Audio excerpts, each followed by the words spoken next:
The house is looking disastrous right now. Please tell her to hurry back and clean up. My mother-in-law came all the way to my parents' house just to tell me that. But then, my mom made an even more shocking statement. My daughter passed away yesterday. I'm Kat, a 27-year-old housewife. It's been a year since I married Wayne. We met at our mutual friend's house party. I wasn't good at meeting guys, so my sweet friend set it up for me. That's where I met him. Hi, can I join you? Oh, sure. It was a couple of hours into the party when he suddenly popped up. We talked about a lot of things, and he asked me many questions, which made it easy for me to keep the conversation flowing. We were glued in our seats, talking until the wee hours, and I was hoping I would see him again. Luckily, he felt the same way, and we exchanged our numbers at the end of the night. From then on, we messaged each other every day and started casually dating. As we got to know each other better, he asked me to be his girlfriend. We kept our relationship fun and loving without any major quarrels. Your cooking is amazing. I'm impressed by the taste. Really? I'm so happy to hear that. I'll make you more. Whenever he came over, I often cooked for him. Seeing him enjoy my food delighted me. If we got married, I thought I'd be cooking like that for him every day. I couldn't help but smile at the thought.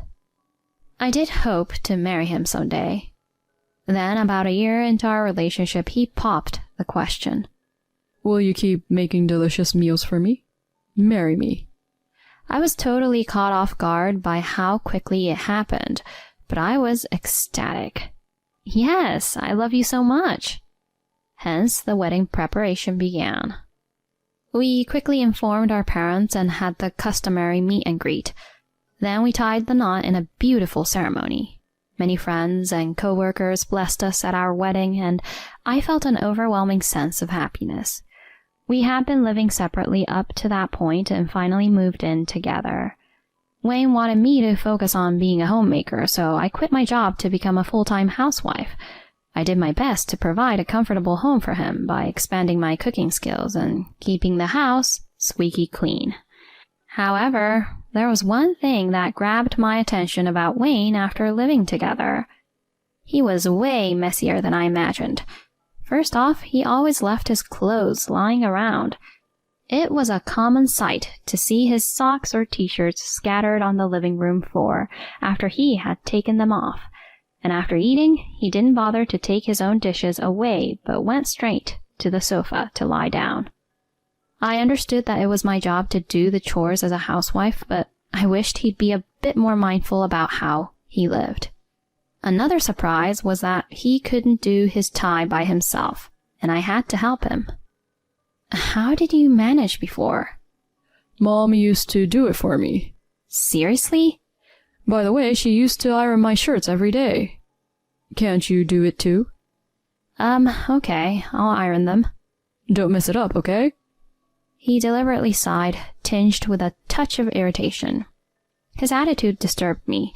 He was sincere and kind before we got married, but something changed since then. He became colder towards me and acted more like a domineering husband, always nitpicking about what I did. Hey, why are we having fish today? It's nutritious, and we had meat yesterday, so I thought fish would be good for today.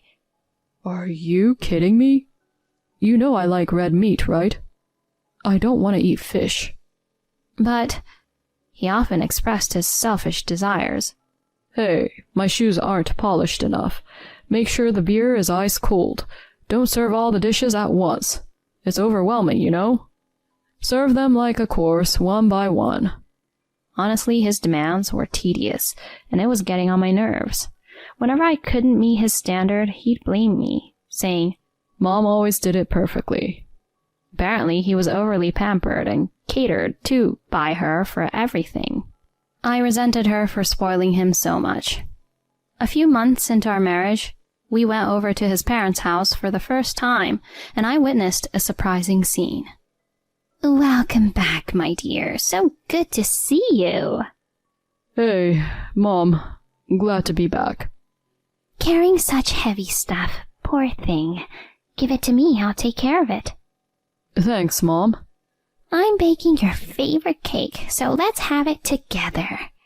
Oh, sounds good. I'd love some coffee made by you too. Of course, dear. Come, have a seat on the sofa. Miranda was only talking to Wayne nonstop, completely ignoring me like I wasn't even there.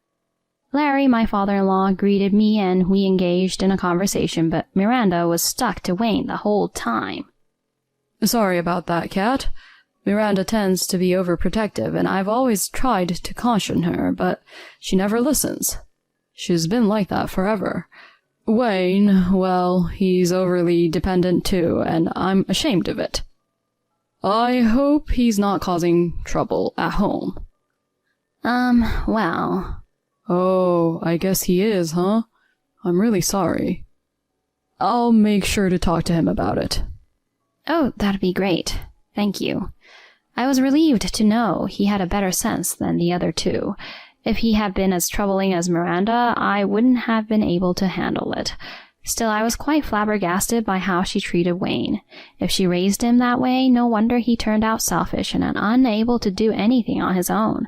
Maybe the issue was his environment, and I thought I may have been able to correct him. So I gathered up the courage and decided to point out his bad habits. Honey, leaving your stuff scattered everywhere like this isn't cool. I have to pick them up and put them in the laundry basket, you know. If you could do that yourself, the house would look a lot neater. Why do I have to do such a hassle? Maybe because you think it's a hassle, that's why you don't do it. By any chance, is your desk at work messy too? People around you might find it appalling and think you're incapable. What? I'm fine at the office. That might just be your perception. Habits at home definitely spill over to work. Ugh, fine. After I pressed him, he finally made some effort.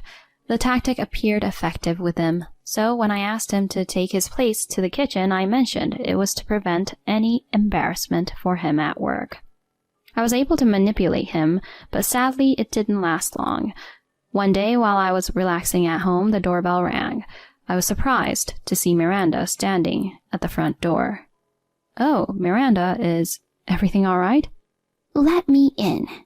She just marched in without waiting for an answer. What's the matter? You should offer some drinks first, don't you think? You're inconsiderate. Oh, sorry. She showed up unannounced and ordered me around. I asked her what she'd like and served her the drink. While she drank it, she glared at me. What's your problem? Excuse me? I hear you're saying terrible things to Wayne regularly. That he's incapable at work and that people around him must be contemptuous. Oh, that's... He's exceptionally bright. No doubt everyone around respects him. How could a wife speak so horribly to her own husband? It seemed like he only conveyed the hurtful words to his mother, twisting the facts, and she just took whatever he said at face value and blamed me. I was exasperated. The situation had become quite a mess. He's special, you know. So it's only natural for everyone to take care of him apart from work. Why can't you understand that? I was speechless. Having such distorted affection, she wasn't just overprotective. It went beyond that, and it gave me the creeps. Then she made an unbelievable statement. Since you seem incompetent as a housewife, I'll come over to guide you. Huh? How's that? Isn't it great?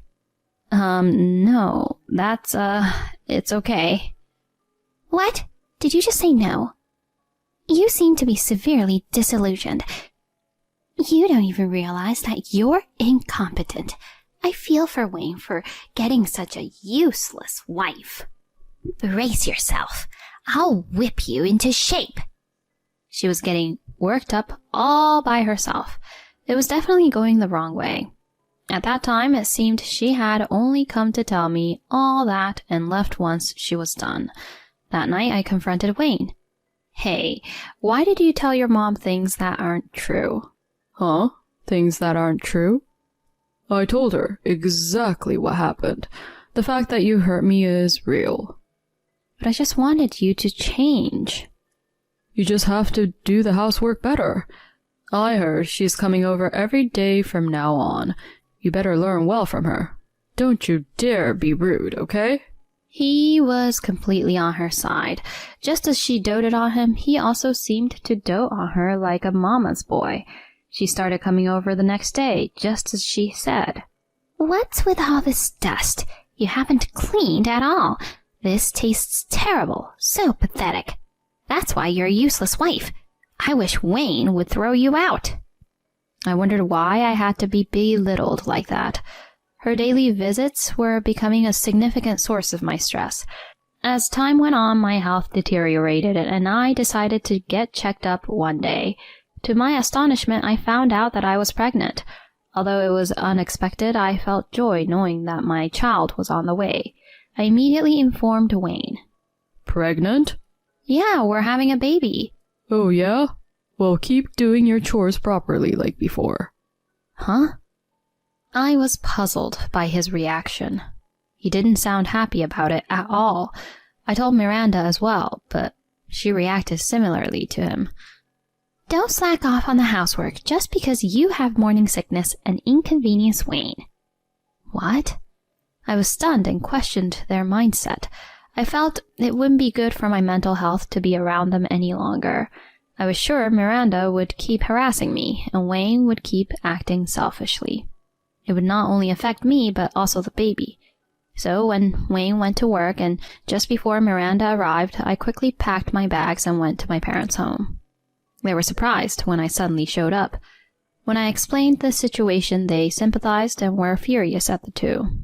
They said I could stay as long as I wanted due to the circumstances of my pregnancy. I took their words and resolved to stay for a while. As expected, Wayne called me non-stop. Hey, why aren't you home? Where are you? I'm at my parents' house. What are you doing there? Are you insane to skip your duty for that? I'm here to protect myself and the baby. If I stayed with you and your mom, I would definitely have a breakdown. So I'm not coming back. Cut it out. Do you think you can do whatever you want? Come back now. No way. I don't want to talk anymore, so I'm hanging up. Hey. I hung up and then blocked his number. I didn't want to deal with any more trouble from him. At that moment, I made up my mind to divorce him and raise my child alone. My parents agreed that it was for the better. For a while, I didn't receive any emails or visits from Wayne. I figured he was scared to face my parents. Miranda didn't have my number, so she couldn't reach me. I managed to stay away from them for a whole month, allowing myself to mentally recover. However, Miranda must have had enough of me being away for that long. She came to see me unannounced. As I let out a sigh of annoyance and was about to open the door, my mom told me to stay in my room. Then she opened the door and began dealing with Miranda. It's been a long time. What can I do for you today? Miranda widened her eyes and shouted, Bring out your daughter. Her house is looking disastrous now. Please tell her to hurry back and clean it up. She came all the way just to tell me that. Apparently, Wayne had been making a huge mess, and every time she went there, she had to spend a lot of time cleaning. So she needed me to come back and take over the responsibilities. She completely disregarded the fact that I was pregnant. I was flabbergasted. Then my mom made a surprising statement. She passed away yesterday. What? What are you talking about? Miranda was shaken, and I was also stunned by it. She passed away? Huh? I asked her to run an errand on the way back from the doctor. But then she got hit by a car that ran a red light. That's why I can't bring her out, even if you ask. What? My mom was totally serious, so Miranda seemed to believe her. I'm sorry for your loss. I didn't expect to hear this. I said many terrible things to her. I was just thinking about my son, but she must have been hurt. No, I intentionally hurt her. Said horrible things to her. I'm really sorry. Ah, I see. Indeed, she was deeply hurt by you and Wayne. That's why she came back to us. If she hadn't returned here, she might not have had an accident. Yes, that's right. I'm really sorry. I don't know how to apologize enough. Miranda, overwhelmed with guilt, covered her face with both hands. Have you realized how badly you've hurt my daughter? Yes, I'm really ashamed. She kept apologizing, and my mom stopped her. Please, forgive me for going a bit too far. Actually, Kat is alive. Huh? But the fact remains that she's deeply hurt and needs to rest. Only after hearing that she passed away did you finally admit your fault. If we had talked assuming she was alive from the beginning, it wouldn't have turned out this way. I apologize for my rough action. Miranda had a complex expression, but didn't blame her. It's because I pampered my son too much that he turned into an incompetent and irresponsible man. I'm really sorry for causing trouble. Miranda seemed to have truly reflected on her actions, but that didn't erase what had happened before. Afterward, I told Wayne that I wanted a divorce. He initially protested, saying that it was out of the question. But after my in-laws persuaded him, he reluctantly agreed. Subsequently, they came to apologize to me. They promised to re-educate him and assured me they'd ensure he paid child support on time. Currently, he's under strict discipline at his parents' house. They seem to be instructing him on how to take care of himself and cook.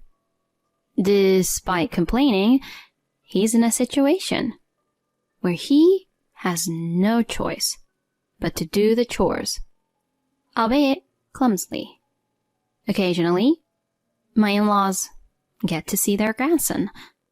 As for Wayne, I plan to decide whether to involve him in the child's life based on my in-laws' assessment of his maturity.